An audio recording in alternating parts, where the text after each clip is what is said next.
नमस्कार साथियों, आप देख रहे हैं YouTube channel education portal Krishna. आज हम लोग इस वीडियो के माध्यम से बिहार जातीय आधारित गणना 2022 का द्वितीय चरण अर्थात वास्तविक गणना का कार्य में जो गणन प्रपत्र का प्रयोग होगा उसको कितने भागों में विभाजित किया गया है उसकी जानकारी प्राप्त करेंगे। और इसके साथ साथ यह भी हम लोग जानेंगे कि वह जो भाग है उसमें क्या क्या अंकित है, किस प्रकार से उसमें एंट्री करेंगे, किस प्रकार से उसमें सारी प्रविष्टियां को फिलअप की जाएगी, वह भी जानेंगे। लेकिन इसके पहले हम लोग समझ लेते हैं कि बिहार में जातीय आधारित गणना 2022 जिसे दो चरण में विभाजित किया गया था। प्रथम चरण में संक्षिप्त मकान सूची यानी कि मकानों की सूचियाँ उसकी विवरणी भरी गई थी और यह कार्य 7 जनवरी 2023 से प्रारंभ होकर के 21 जनवरी 2023 तक चली थी। और इस तिथि में, इस समय में भवन संख्या, मकान संख्या, परिवार का क्रम संख्या, परिवार के जो मुखिया है उसका नाम, परिवार में कुल सदस्यों की संख्या, इसके साथ साथ बेघर परिवारों की सूची यानी कि बेघर परिवारों का प्रपत्र भी भरा गया था। अब वास्तविक गणना का कार्य, इसका शेड्यूल इस प्रकार से है। द्वितीय चरण जो कि 15 अप्रैल से प्रारंभ होगा और 15 मई तक इसे समाप्त कर लिया जाएगा। तो हम लोग मुख्य रूप से गणन प्रपत्र को भरने के लिए समझेंगे और गणन प्रपत्र के कितने भाग हैं उसको भी जानने का प्रयास करेंगे। तो इस गणन प्रपत्र में सबसे पहले हम लोग जान लेते हैं, और गणन प्रपत्र को आप देखे ही होंगे कि सबसे ऊपर का जो भाग है वह लोकेशन विवरण को सूचित करता है, यानी कि वह लोकेशन को दर्शाएगा, यानी कि उसमें सारी प्रविष्टियाँ लोकेशन की होगी। उसके बाद दूसरे भाग में इसी गणन प्रपत्र में आंकड़ा विवरण होगा, यानी कि आंकड़ा संकलन किया जाएगा। यह मुख्य कार्य होगा प्रगणक के लिए। उसके बाद तीसरे भाग में विकल्प एवं कोड को दर्शाया गया है और चौथे भाग में सो घोषणा और हस्ताक्षर है। तो एक एक करके हम लोग इस बातों को समझने का प्रयास करते हैं बोर्ड पर आकर के। यह गणना प्रपत्र का एक नमूना बनाया गया है और यदि आप वास्तविक गणना प्रपत्र को देखना चाहते हो तो यहाँ पर बगल में देख सकते हैं। इस गणना प्रपत्र को यदि बारीकी से देखिएगा, ध्यान से देखिएगा, तो इसे 4 भागों में विभाजित किया गया है। ऊपर का भाग यह लोकेशन विवरण को दर्शाता है, जिसमें प्रपत्र संख्या, उसके बाद वार कोड, राज्य जिला code, charge code, panchayat code, ward इत्यादि इसमें दिया हुआ रहेगा। तो यह लोकेशन विवरण इससे पता चलेगा, यानी कि कहाँ का लोकेशन है। इस विवरण को देखने से स्पष्ट रूप से आपको सारी जानकारी मिल जाएगी। उसके बाद इसके नीचे यदि आप आते हैं तो यह आंकड़ा संकलन है।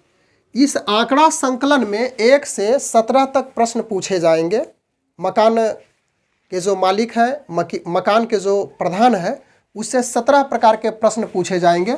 तो पहले नाम, पिता, पति, संबंध, इस प्रकार से सभी स्रोतों से कितनी मासिक आय, यह 17 नंबर कॉलम में है। और अंततः आपको मिलेगा आधार, जो कि स्वेच्छा से यदि सदस्य दे रहे हैं, परिवार के सदस्य दे रहे हैं तो इसे आप चढ़ाएंगे, अन्यथा इसे अधूरा छोड़ देंगे। उसके बाद आगे आते हैं तीसरे नंबर में विकल्प एवं कोड। तो इसमें यह जो देख रहे हैं यह विकल्प कोड है। यह 1 से 15 तक का विकल्प दिया हुआ रहेगा और उसका कोड भी दिया हुआ रहेगा। इसकी सहायता से आप इस पार्ट्स को भर सकते हैं, यानी आंकड़ा संकलन को। इसको भरने में इस विकल्प कोड की आवश्यकता होगी। 1 से 15 तक इसमें विकल्प दिया गया है, 16 और 17, यानी कि 2 विकल्प आपको यहाँ पे 1 से 15 तक विकल्प है, जिसमें से 1 से 17 तक आपको कोड चाहिए, विकल्प का कोड चाहिए। लेकिन 1 से 15 तक ही है। 2 कोड वह अलग से मिलेगा, जो कि आपको मार्गदर्शिका या निर्देश पुस्तिका मिलेगी, वहाँ से अवेलेबल होगी। तो सबसे पहले हम लोग समझ लेते हैं इस गणना प्रपत्र को, उसके बाद डिटेल रूप से आगे चल करके इसकी चर्चा करेंगे। विकल्प एवं कोड यहाँ पे दर्शाया हुआ है। उसके बाद 4 नंबर में सो घोषणा और हस्ताक्षर है। तो इसमें प्रधान, जो घर के प्रधान है, उसका हस्ताक्षर तिथि के साथ, उसके बाद अंततः प्रगणक का हस्ताक्षर और तिथि भी दोनों इंगित होगा। अब हम लोग आगे समझते हैं कि इस लोकेशन कोड में क्या क्या अंकित रहेगा। तो इस लोकेशन कोड में प्रपत्र संख्या आप देख ही चुके हैं, प्रपत्र संख्या, फिर वार कोड, राज्य जिला कोड, फिर charge code, panchayat. Charge code मतलब कि जो ब्लॉक का कोड है, ब्लॉक को ही चार्ज कहा जाता है। तो यह चार्ज कोड यानी कि ब्लॉक कोड मिल जाएगा। फिर पंचायत कोड, फिर वार्ड कोड, गणना ब्लॉक संख्या, फिर उपगणना ब्लॉक संख्या, भवन संख्या, मकान संख्या, परिवार क्रम संख्या, कुल सदस्य संख्या, वर्तमान पता, फिर पिन कोड, राशन कार्ड संख्या आदि। सभी परिवार में राशन कार्ड संख्या मिल जाता है तो उसे ज़रूर अंकित करना है। फिर जाति प्रमाण पत्र का क्रमांक, और यह जो जाति प्रमाण पत्र का क्रमांक है किसी उस सदस्य में, उस परिवार में किसी का हो जाए तो ये उसी को अंकित करना है। तो यह नंबर 1 में लोकेशन विवरण, और यह लोकेशन विवरण याद कीजिए जिस समय आप संक्षिप्त मकान विवरणी प्रपत्र को भरे थे उस समय भी बहुत सारे कोड थे, और उस कोड की सहायता से जो निर्देश पुस्तिका आपको मिलेगी उससे भी आप भर सकते हैं, या तो फिर अपना यूज़र आईडी और पासवर्ड के सहायता से जब ऐप को लॉगिन करेंगे तो उसमें भी सारी चीज़ें यानी कि यह जो लोकेशन विवरण है यह सब आपको एकत्रित हो जाएगा, पता चल जाएगा। यहाँ पे ध्यान देने वाली बात है कि निर्देश पुस्तिका और लोकेशन यानी कि निर्देश पुस्तिका में जो लोकेशन कोड मिलेगा और फिर अपना यूज़र आईडी और पासवर्ड की सहायता से जब ऐप को लॉगिन करेंगे, ऐप्स में देखेंगे तो दोनों में विभिन्नता नहीं होनी चाहिए। यदि दोनों में कोई अंतर है, विभिन्नताएं हैं, तो आप तुरंत अगले पर्यवेक्षक को सूचित करेंगे कि यहाँ पे ऐसा है, तो उसका फिर सुधार किया जाएगा। उसके बाद दूसरा है आंकड़ा संकलन, और यह जो आंकड़ा संकलन है इसी में प्रगणक को मुख्य रूप से कार्य करना है। 1 से 17 तक प्रश्न पूछे जाएंगे उस मकान के प्रधान से, मकान मालिक से, और इसमें सारी प्रविष्टियाँ फिलअप करनी है। तो आंकड़ा संकलन में मुख्य रूप से जो उसमें दर्शाया हुआ है यह 17 प्रकार के हैं। सबसे पहले नाम होगा, उसके बाद पिता और पति का नाम।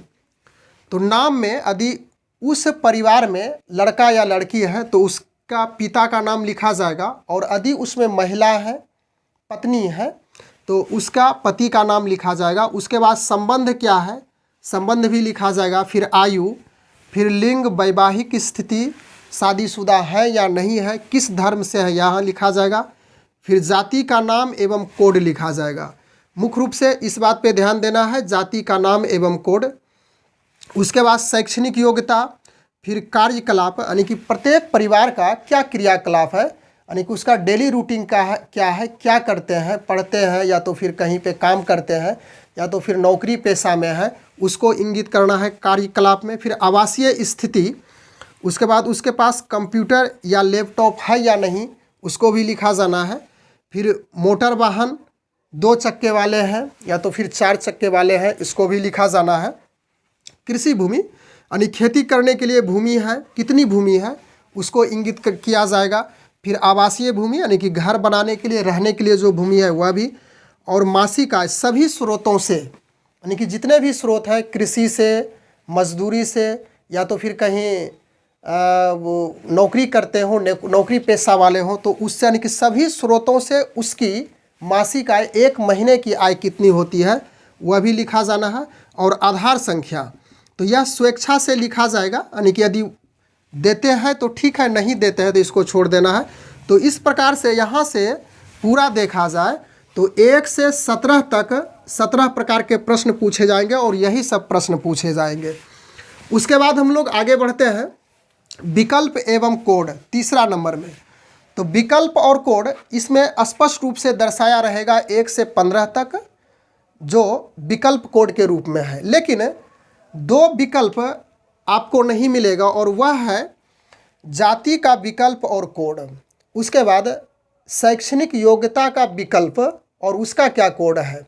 तो इसके लिए आपको जो निर्देश पुस्तिका मिलेगी, यानी कि मार्गदर्शिका जो मिलेगी पुस्तिका, उसमें यह जाति और विकल्प उसका यानी कि उसका जो कोड है वह दिया हुआ रहेगा। और शैक्षणिक योग्यता आप कहाँ तक पढ़े लिखे हैं, स्नातक हैं या तो फिर स्नातकोत्तर है या तो फिर पीएचडी किए हुए हैं या तो फिर मैट्रिक इंटर है, सभी का उस सभी विकल्प का वहाँ पे कोड दिया हुआ रहेगा उस निर्देश पुस्तिका में, और उसी पुस्तिका की सहायता से दो बातें, जाति का और शैक्षणिक योग्यता का, इसमें आपको भरना है। अंततः हम लोग आ चुके हैं चौथे नंबर में, जो है स्वघोषणा एवं हस्ताक्षर। तो स्वघोषणा एवं हस्ताक्षर इसमें स्पष्ट रूप से दर्शाया रहेगा कि मैं घोषणा करता हूँ कि मेरे द्वारा। तो यह घोषणा मकान के जो प्रधान है, उस भवन के जो प्रधान है, उसके द्वारा किया जाएगा, और उनके द्वारा घोषणा इसमें लिखा हुआ रहेगा कि मैं घोषणा करता हूँ कि मेरे द्वारा मेरे परिवार से संबंधित जितनी भी जानकारी दी गई वह सही और सत्य है, और यह भी वह घोषणा करेंगे कि मेरे द्वारा जो जानकारी दी गई वह दो जगह यानी कि दो स्थानों पर इसकी जानकारी नहीं दी गई, और अंततः उस प्रधान से हस्ताक्षर कराना है तिथि के साथ। यानी कि जिस तिथि को आप उसके घर के पास जाएंगे, बैठेंगे, इन सारे विकल्प को, इन सारे जो कॉलम है उसको फिलअप करेंगे, तो उसी समय उसी तिथि को आप डलवाएंगे उससे, प्रधान से, और उनका हस्ताक्षर लेंगे, और अंततः प्रगणक यानी कि जो कार्य करने के लिए वहाँ पे पहुँचेंगे उसका हस्ताक्षर और तिथि भी वहाँ निर्धारित किया जाएगा। तो इस प्रकार से हम लोग इस वीडियो के माध्यम से गणना प्रपत्र को कितने भागों में डिवाइड किया गया है इसकी जानकारी इकट्ठा किए, और उस पार्ट्स में यानी प्रत्येक पार्ट्स में क्या क्या अंकित रह सकता है, उस कोड को हम कहाँ से प्राप्त कर सकते हैं, कैसे प्राप्त कर सकते हैं। उसके बाद आंकड़ों का संकलन होगा, तो 1 से 17 तक होगा, किस प्रकार से होगा इसकी थोड़ी सी जानकारी इकट्ठा किए। और यदि आप इस गणना प्रपत्र से रिलेटेड लोकेशन विवरण, आंकड़ा संकलन, विकल्प एवं कोड और स्वघोषणा एवं हस्ताक्षर इत्यादि को डिटेल रूप से पढ़ना चाहते हो, तो निर्देश पुस्तिका जो दी गई है यहाँ पे बगल में आप देख सकते हैं, इसकी सहायता से आप आसानी से अच्छी तरह से उसका अध्ययन कर सकते हैं। यदि इस गणना प्रपत्र में कुछ बताने में कोई त्रुटि रही हो या तो कुछ कमी रही हो, तो आप इस निर्देश पुस्तिका से यह जो पार्ट दिया हुआ है इसकी सहायता से आप उसे पूरा कर सकते हैं। बस आज के वीडियो में हम लोग इतनी ही चर्चा करने के लिए उपस्थित हैं। मिलते हैं अगले वीडियो में। Thanks for watching. Good bye.